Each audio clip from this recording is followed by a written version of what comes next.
Hello everyone, myself Saurabh Maheshwari and I welcome you all to the ongoing lecture series on computer programming in C. And we are doing topic array. In array, we have completed linear array, multidimensional array.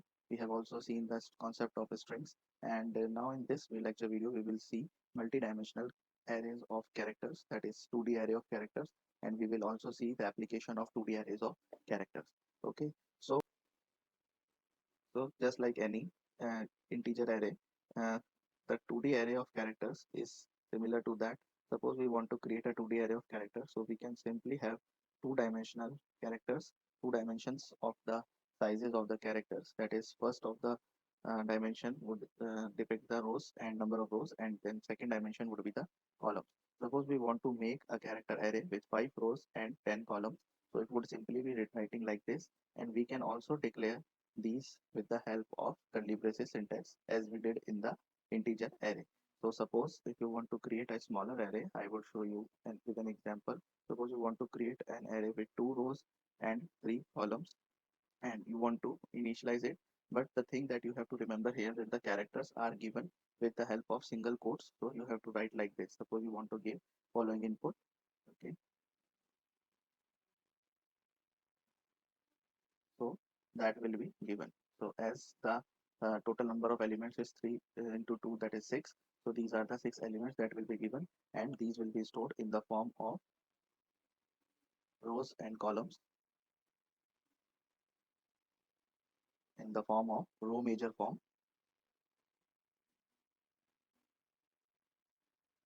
in this way. This is the zeroth row, this is first row, this is zeroth column, first column, and second column. Okay, so this is how.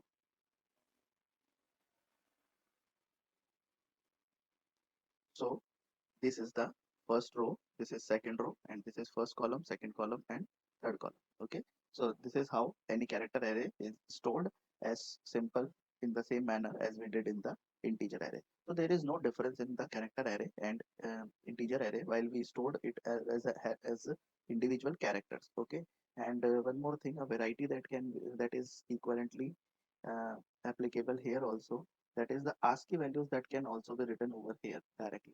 97, 99, okay, 100, fine, 102, 103, and 104. Okay, so these two declarations of array is equivalent to each other. You can give directly the characters or you can give the valid ASCII values. Okay, not you cannot give whole range of integers, but the range of integers lying between this valid ASCII range of 0 to 255. Right. So this is how we follow for ASCII characters. Right. So 2D array of characters. Now we will see that some application of 2D array of characters, because doing like this does not creates any significance, because storing these characters, a collection of characters, there are very rare applications where you will like to store the characters, individual characters in some form. Okay, and if you want to access any character directly, so you can simply while scanning you can do it like this: scanf %c and ampersand a I and j, where I is the loop variable of ith for rows. Okay, and j will be the loop variable for column number. So that in this way you can scan, and you can also print any variable directly, any element directly. Suppose you want to print this, so you can simply do it with the help of %c and a. Suppose this is a, so you can do it like this: a, that is first row and first column.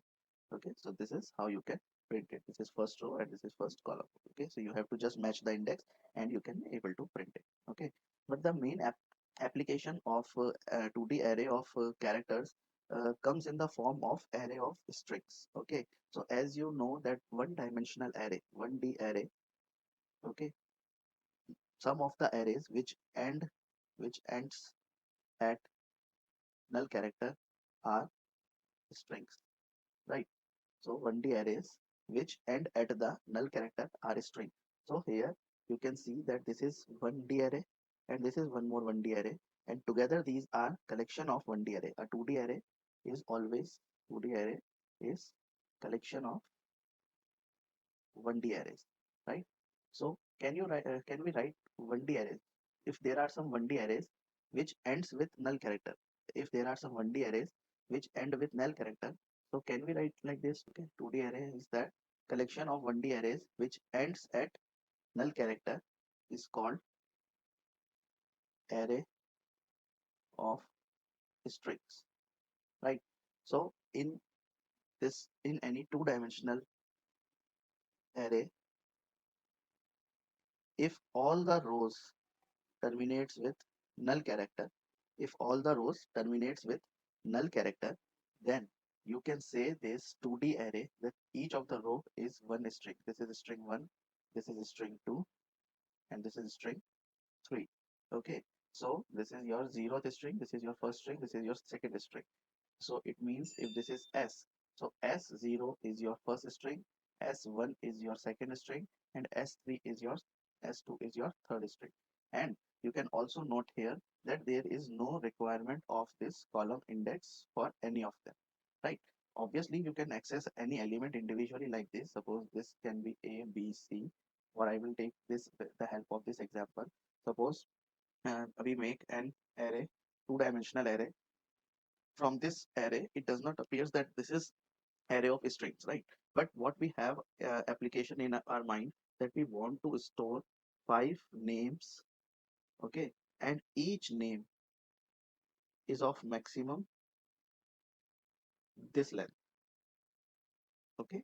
So the length can be 9, okay, length can be 9, and then one null character. So that is, it makes you the 10 character. This is null character. So 9 valid characters can be there. Okay. And you can also see that what is the method to scan this function, this particular two-dimensional array of characters, or we can say this, there will be 5 names stored and each name will be having maximum length of 9 characters. This means this is collection of this, you can write as a collection of 5 strings, collection of 5 strings, and each string can have maximum length 9. Okay, why 9 not 10? Because 9 can be the maximum number of characters and 10th is obviously required for null character. Okay, so see this loop carefully. If we would have entered this particular array in two-dimensional form, we would have written one loop for I and a nested loop for j, and in this we have scan f a I and j. Okay, this would have been happened here just like integer. Here you can see you have not used a nested array. Okay, it means it is a one-dimensional scanning. Okay, so how you are scanning? You are scanning in this dimension only, and in every step of dimension, every step of this dimension, you will take S0 as input, then S1 as input, and S2 as input. And S0 denotes your first string, S1 denotes your second string, and S2 denotes your third string. There is no importance right now for this second index, okay, because this second index is part of the name. Okay, if you want to access any particular character of the name, then you have to use this, fine. Otherwise this will not be used. I will show you. Then first you see that I equals to 0, I is less than 5, and I plus plus. Okay, it means you are starting from 0 going to 4, that is you are going to do this loop for 5 times, right? So 5 times you ask to enter a name, fine, and you get s means take string as input, and see carefully, you take the input in the string not as only name of array but also the first index. Okay, yeah, previously if you have this array character ch10, okay, and if you want to get input, so you will simply write get as ch, right? There was no index because this was a 1D array, and 1D array is directly converted into a string. Okay, but now the difference is that you have two-dimensional array. Okay, and in the two-dimensional array, this 10 which was this 10 is this 10. Okay, and since this index was not used here also, but now which number of, because this was only one string. Okay, this was only one string. Now here we have collection of 5 strings. Okay, so you have to, while getting the input, you also have to take the index of the string. Okay, index of the string, which particular index of this particular array of strings you want to take input. So here it is, the second dimension is not important like it was in the 1D array also, that the length of the one dimensional array is not important, only the number of one dimensional array, which number, which string you are taking input. So this denotes ith string. of array of strings, right? So from array of strings, this denotes your ith string. Okay, so by in this way, s0, s1, s2 in different iterations, s3 and s4 are taken as input. So this becomes your s0, this becomes your s1, this becomes your s2, this becomes your s3, and this becomes your s4. Okay, so in this way your five strings are stored. And if you want to see the memory map of this particular arrays, so you can directly have 10 columns. Okay, I'm not drawing all of them, simply 0 1 2 3 4 5 6 7. I have taken 7. Okay, and there will be 5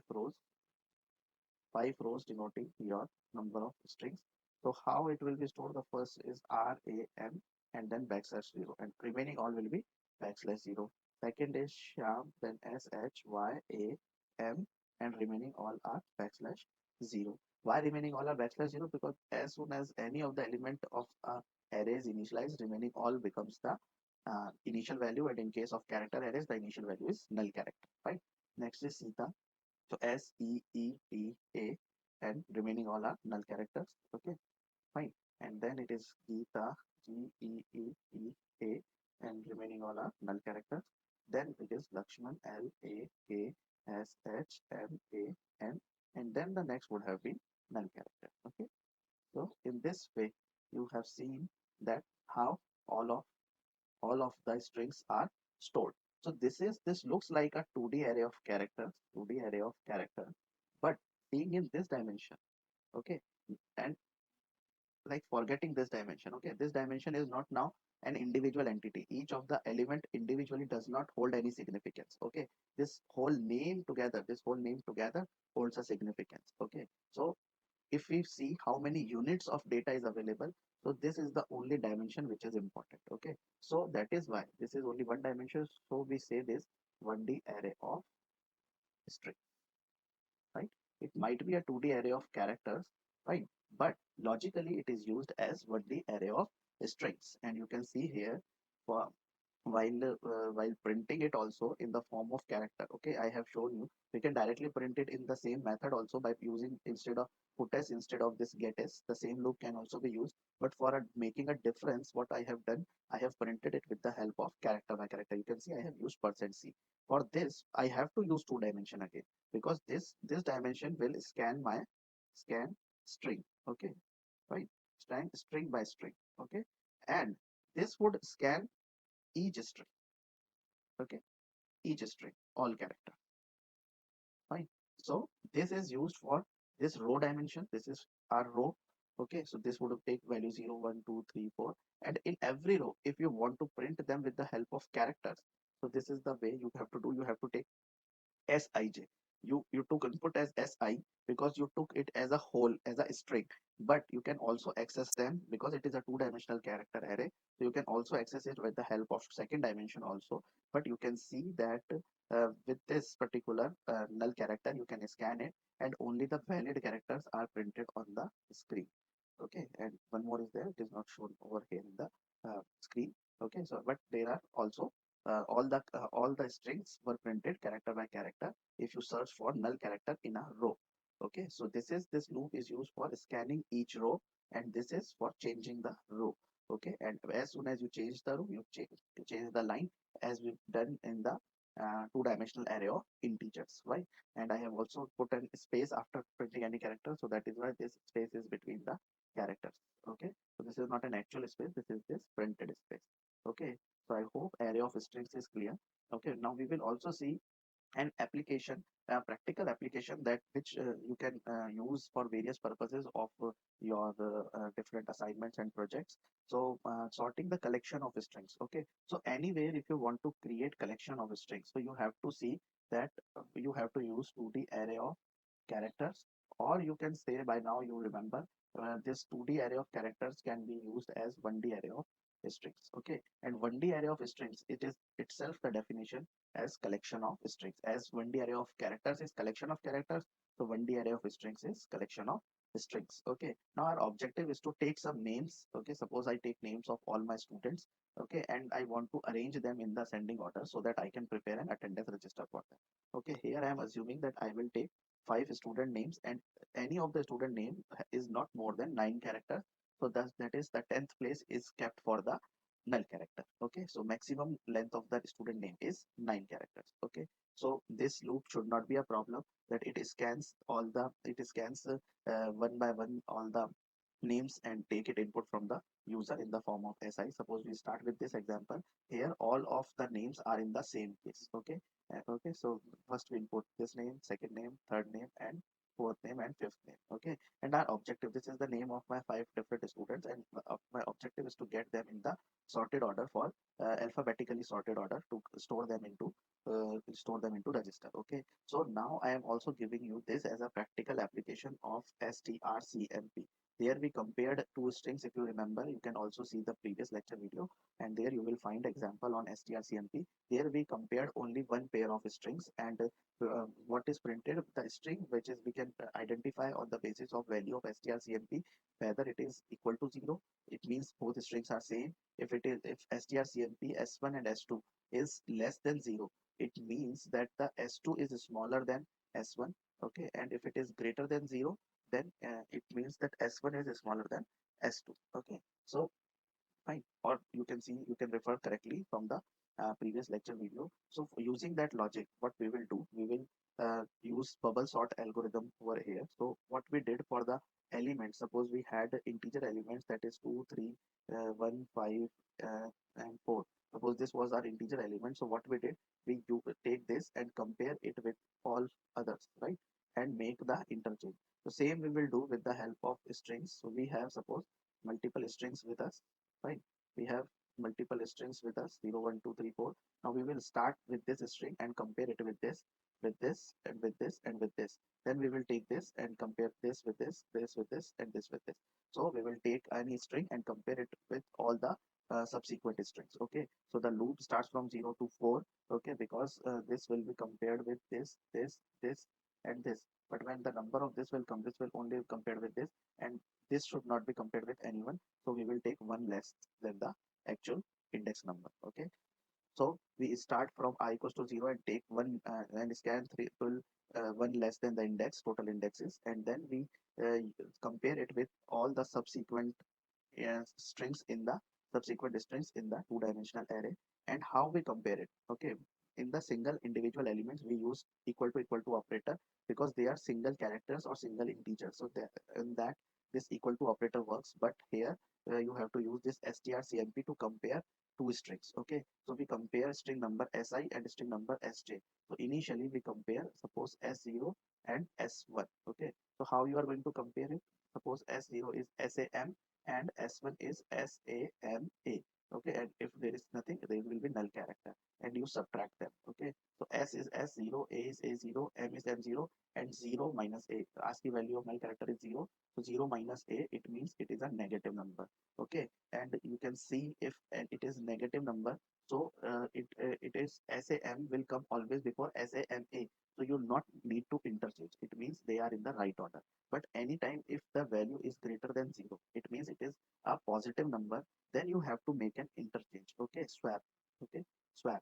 Okay, but swapping of strings does not take place like this.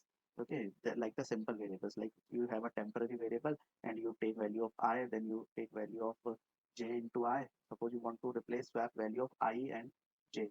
Okay, so what you do, you take value of t into I, and then I get the j, and then j equals to t. So this is the logic that you follow for swapping of direct integers, right? But here it is not valid. Okay, because strings are multiple values and they cannot be copied. So to copy a string, you have to use strcpy. Now what is this t over here? T cannot be a character, because you want to bring a whole string into at a time in a temporary variable. Okay, so you have to take this as a character array, and it is a one dimensional character array. Why one dimensional character array? Because at a time only one string will be kept, and one string requires a one dimensional character array. And why we have chosen size of it to be 10? Because length of each string is supposed to be 10 here. So the size, the second dimension of the two dimensional array of strings to be taken as the length of the temporary array also, fine. So you transfer the first string into temporary string, and then you transfer the second string to first string, then you transfer the temporary string to the second string. This is how you do a swap procedure, and this is the complete bubble sorting algorithm. You can map it from the bubble sorting which we done in the initial lectures of the array. You can map it from here. Okay, then what we have done, we have printed it with the help of character by character that we saw previously also, but you can also do it with the help of getS, which is like this: for I equals to 0, I is less than 5, and I plus plus, and you can directly use putS si to directly print it. Okay, but in this way you cannot print these spaces, these custom spaces which has been printed with the help of this particular. Okay, so as you can see in the output, G comes before this, but S, 3, S are there, but this is a null character, so that will come here. This is the null character here, so that will come here, and this is here, and this is Y, so it would be printed in the end. So this is common ASCII values of same range, so should not be a problem. But here I have given you another example where there are the use of different cases altogether. So here you can see this particular string both are look same as per our dictionary syntax, but for computer understanding of these two strings is different, because value of S, capital S is 65 plus something, okay, in the 65 to 90 range, and small s is between 97 to 122 range. Okay, so in this way, for the capital letters have smaller ASCII values, so strcmp would tell this to be smaller string, and this should be the capital letters will come before the uh, uh, small letters or the lowercase. Okay, so here you can see that both the capital letters, both the upper cases have come after the lower cases, and in fact having both strings to be same, these two strings to be same, you can clearly see that these have come, the string which starts from the uppercase has come before the lowercase. So this thing you have to remember. This does not work with the as simple as direct dictionary algorithm, but if you take both of the cases, all of the cases to be uppercase only or lowercase only, then it would simply work as we did in this example. It would work similar to dictionary. So this was a collection of strings and how to sort these collection of strings. There can be various application to take name of your 5 friends and you want to sort it for any purpose of doing something. And definitely this preparing attendance register is one of the more main application that is many of the you do in Excel also. So this is the logic that can be followed to sort any strings. Okay, so by this particular topic, we completes our topic of arrays, and in arrays we have completed all the topics till the strings, and for further lectures we will see in next upcoming videos. Until then, thank you, stay safe and stay healthy.